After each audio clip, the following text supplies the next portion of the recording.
അച്ചോ പല്ലും പുല്ലൊക്കെ പോയിട്ട് പിന്നെ പുല്ലും കൊണ്ട് നിൽക്കുകയാണ്. എവിടെ പോയിട്ട് വരുവാ നാരായണൻകുട്ടി? അച്ഛാ ഞാൻ സ്റ്റേഷൻ വരെ പോയി ഒപ്പിടാൻ. ആഹാ, ഞാൻ അവിടെ ഒരു കംപ്ലൈന്റ് കൊടുത്തിട്ടുണ്ടായിരുന്നു. ഞാൻ അവിടെ ചെന്നപ്പം നമസ്കാരം പറഞ്ഞ് രണ്ടെണ്ണം വല്ലതും കിട്ടിയോ? ആ അച്ഛൻ്റെ ആ കംപ്ലൈന്റ് അവിടെ കിടക്കുമായിരുന്നു. അപ്പം ചെറുതായിട്ടൊന്ന് കിട്ടി.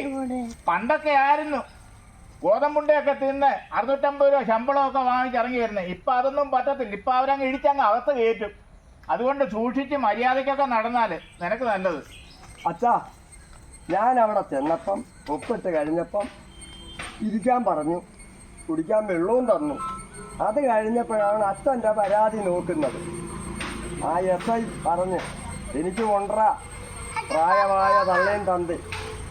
ചെറുതായിട്ട് 2 എണ്ണം കിട്ടി. ആ അത് മതി, അത് അച്ഛാ മതി, അത് മതി. അതെനിക്കൊരു അച്ഛൻ എനിക്ക് തരാതെ വളർത്തിയ അടിയാണല്ലോ. അച്ഛൻ എന്നെ അടിച്ചിട്ടില്ലല്ലോ. ഇല്ല.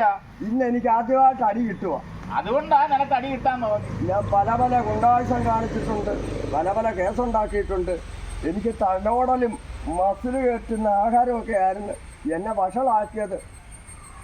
അങ്ങനെ അതുകൊണ്ട് ഇനി ഞാനൊരു കാര്യം പറയാം.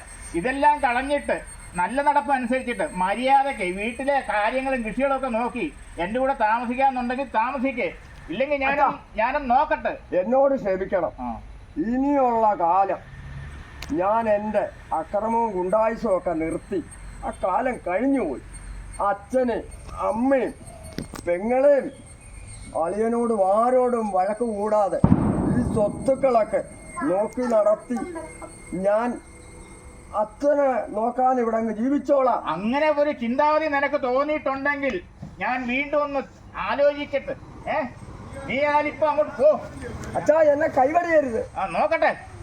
ഓട്ടാ. ആ ശരി.